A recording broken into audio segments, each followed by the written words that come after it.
Hey friends, welcome to another video, and in this one we're going to be talking about a new game that just got released today called Super Nano Blaster. So let's get into it. Full disclosure, I was given this game for review, but all the opinions in this video are my own. I was not paid to say anything in here. So later on in the video, we're going to cover pricing as well as system requirements and where you can get this game. The game can be played both on Mac and PC, and it comes in right about the 600 meg mark, so it's not going to fill up your hard drive too badly. One of the other things you're going to need before you play this game is a piece of software called the Ankama launcher, and I've put links to it in the description of the video. Think of it like Steam almost, but less overhead.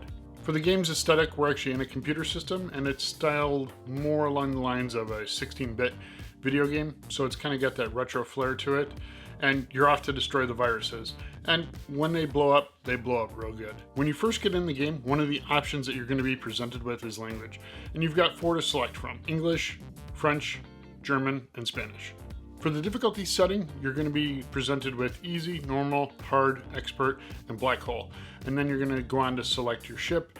And there's 7 different ships to select from, but when you first start out, you get one, and they unlock as you play through the game. A few other really quick options: you can run the game windowed, and you can actually change the resolution if you need to, just in case your hardware isn't quite up to snuff. There is a local co-op feature here too. With that, the other person does not need an Ankama account. You're both going to be playing under one account.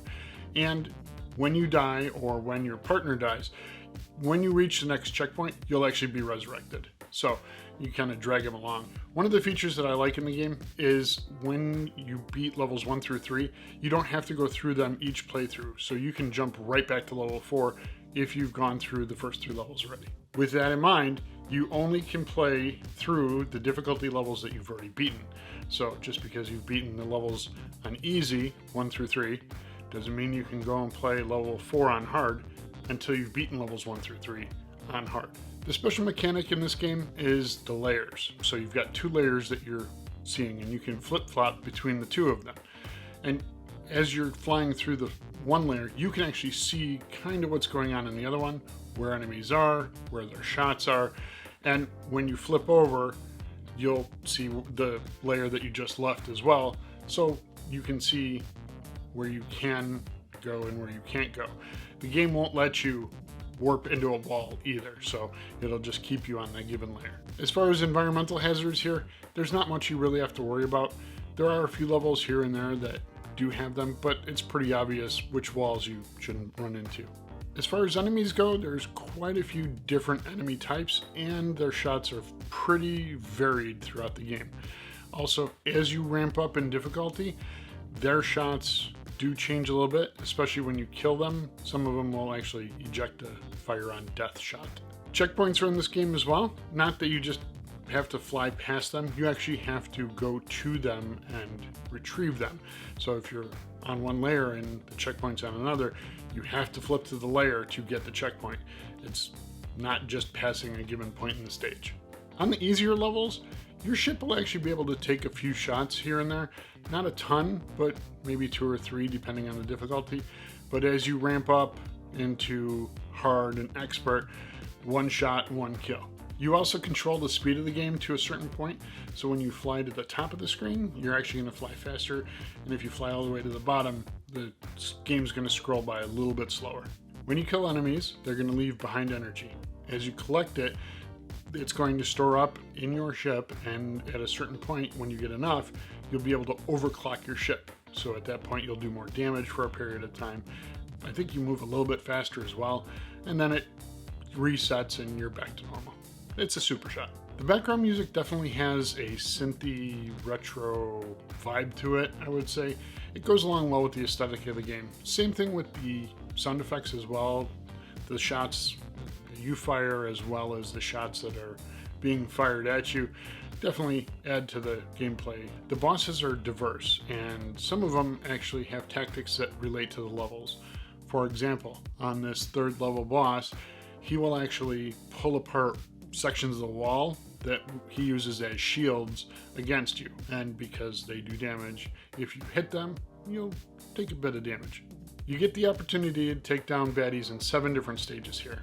I know, it goes from 0 to 6, but that's how they do it in computer systems. It starts at 0 and it goes from there. The levels aren't overly lengthy here either, probably about 2 to 4 minutes per level depending on the difficulty, which is nice because having to concentrate on the flipping back and forth between the levels does distract quite a bit. There's a lot going on when you take that into account. Also, the level of difficulty that you have the game set on will have a bearing as far as how much time you spend in the level. The expert level really had me up against a wall here. So what I'd like to do is show you guys some gameplay of the first stage, just a couple different level difficulties so you can see what you're getting into and see the differences in how the difficulty ramps up a little bit.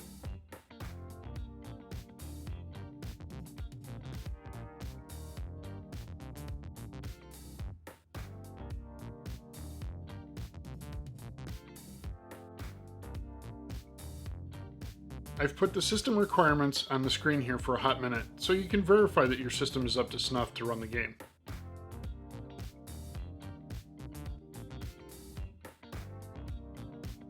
The price of the game is 7.9 euros and it comes in just under 10 bucks to download. Getting into the developers here a little bit, the two that created this game work for Ankama and they did this game in their spare time because they're passionate about shmups. And guys, gals, I just want to say good job. Thank you very much for making the game. It's an absolute blast. Keep up the good work. And thank you to Ankama for giving me the opportunity to review the game. I had a lot of fun playing this. The only thing I would really complain about is that it's not on a console.